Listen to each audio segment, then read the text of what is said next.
All right, guys, how's it going? Do you use X? I use X. I do. I like it. At Duncan Oldham, by the way.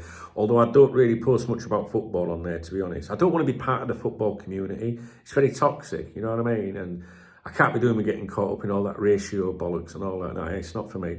And I don't want to be arguing with like 15-year-olds, fucking, do you know what I mean? Can't be doing with that, getting caps locked to death. And then you got the top reds patronising you, all condescending. And then you got the other extreme, the militant ones, saying, you're not even from Liverpool. Do you know, I can't be doing with it. Do you know what I'm saying? So, but if you do use X, I'm sure you enjoy it. And I have an account on there at Cop Talk. I've got to fly the flag at Cop Talk TV, at Cop Talk members, at Cop Talk podcast, as well as at Duncan Oldham, at Dunk Knows Best. Fuck me, we'll be here all day. Right, and anyway, so I logged on to at Cop Talk. You should subscribe to that channel, by the way, because I put some good stuff out, I think, to the subscribers on there.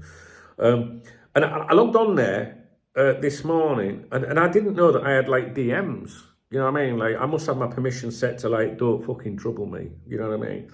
There's one here from June, from Davo C. Cop. I didn't even know it was there. I had one this morning from someone that said, this came actually yesterday. This is a message for Duncan. I have appeared to upset you earlier on WhatsApp. I think he means Telegram. And now I am blocked from the group and by you. I never meant to cause offence, and for this I sincerely apologise. And I hope we can sort this out, as I loved being in the group. YNWA and Two Love Hearts, you know what I mean? Now, he didn't upset me, but what he did was he sent me a message that said, I've just watched one of your videos and it says you don't like women's football. I hope that's not the case. Now, I don't like people telling me what I can and can't fucking like. So rather than responding, I just go, I can't be doing with you, mate. Do you know what I mean? But I'll let him back because he seems like a nice kid. So he can go back. Anyway, so I received this message and it was sent to me also by chance 23 hours ago, it says. So this is yesterday, right? And I wanted to bring it to your attention, right? So Real Madrid fan, I don't know if I just told you that or not.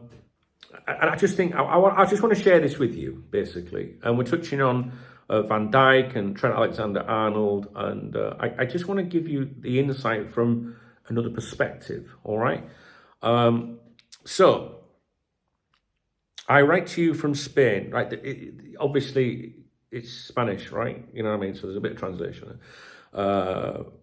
I write to you from Spain, and as a Real Madrid fan, I saw some of your videos talking about some of the Liverpool players' contract situations, Van Dijk, Trent, and also you talking about what the Spanish newspapers publish about that.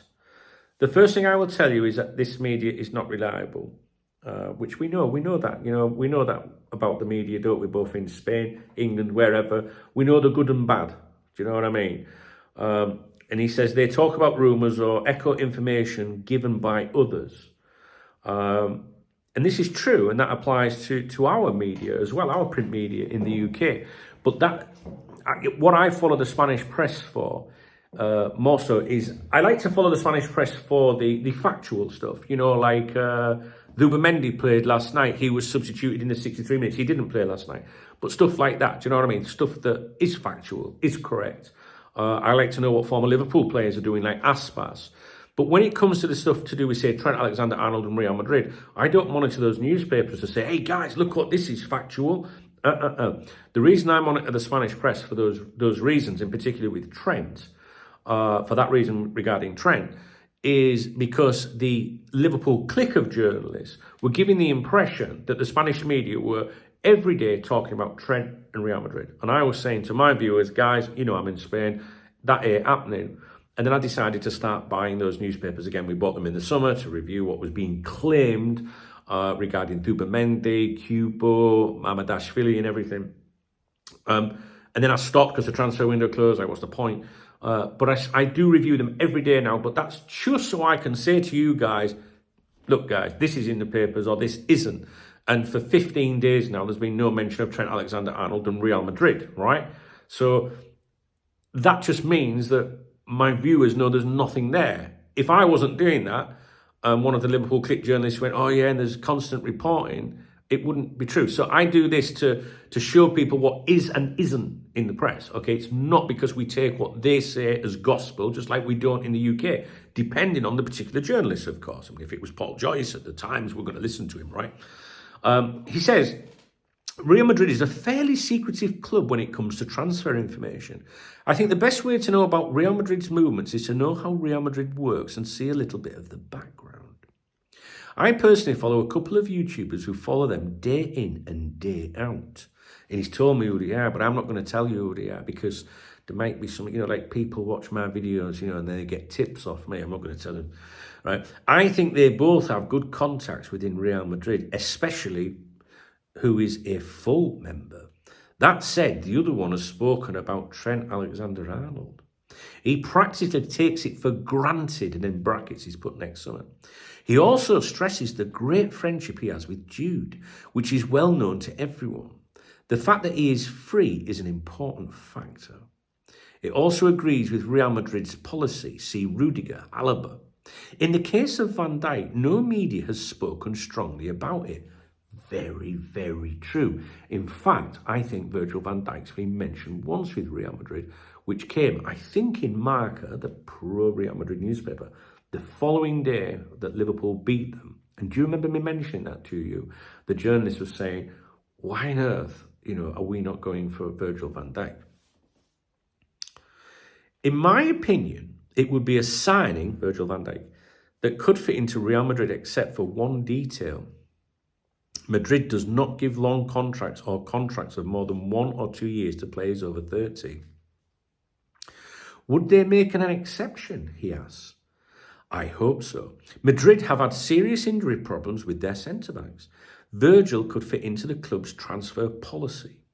Proven performance and a great player at a minimum cost.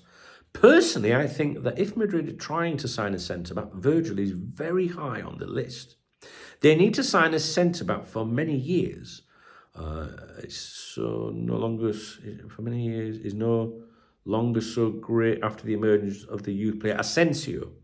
The need to sign a centre-back for a long time is not as important now, is what he's saying, because of the emergence of Asensio, who I've spoken to you about quite a bit, and the imminent return of David Alaba. This is what I believe as a daily follower of Madrid's news and knowledgeable, his knowledge about how the club and Florentino manage it. And we spoke many times about the way that Perez manages the news, right? Especially in Marca, for example. I would like to reiterate that you should not trust too much what the newspapers say. They have no information about Real Madrid. They take penalties and sometimes they score them. Stab at the dark, basically, stab in the dark, whatever. Sorry for the long post. I have a lot of respect for your club, for Liverpool, and its fans. That's you and me. Good luck. I send you a hug. Yeah. That's very nice. I accept your hug. So this is from a very nice, it would appear, Real Madrid fan. I say appear because you never know who's on the end of a message, do you? But I I will go through definitely a Spanish gentleman. So it's very nice, isn't it? I like to receive communications from fans of other teams other than you fat pig, we're going to kill you when we come. Do you know what I mean? Like, do you know what I'm saying? Like, dear me. And that was just a message from the vicar back home. But I wanted to share that with you. I just wanted to share that with you. One, because I just want to remind everyone why I read the newspapers. I don't read the newspapers to take it for gospel. I read the newspapers to show to you guys there's fuck all in the papers. Just so you know when they're telling porkies, that media. And have you noticed that since I started covering those newspapers every day, that clique have not been banging on about all that shit? Have you noticed that?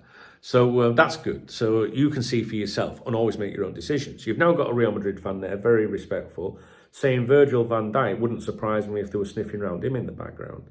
And if they weren't, why wouldn't there be? And there was that one mention of that. I'm sure it was Marca. It was definitely the day after the Liverpool game.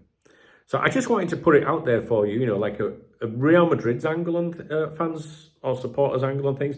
This doesn't sound like just like a random fan in the sense, like 3 lines of text, I think we should sign Virgil van Dijk. No, they're putting some, like, as you could see, it was a long message, putting some real thought into it. and trying to, help you a little bit, say, no, Real Madrid are a bit more like, a bit secretive and stuff like that. And it does make me wonder if that is what's going on with the right-back situation at the moment, because the reporting was on and off regarding Trent, wasn't it? Especially in Marca, right, and AS. And, Perez is very influential over Marca. And then they had that, sit-down official, meal with Liverpool officials, if you like, prior to the Champions League fixture, when it was supposed to be the big debate about Trent Alexander-Arnold. Since then, nothing.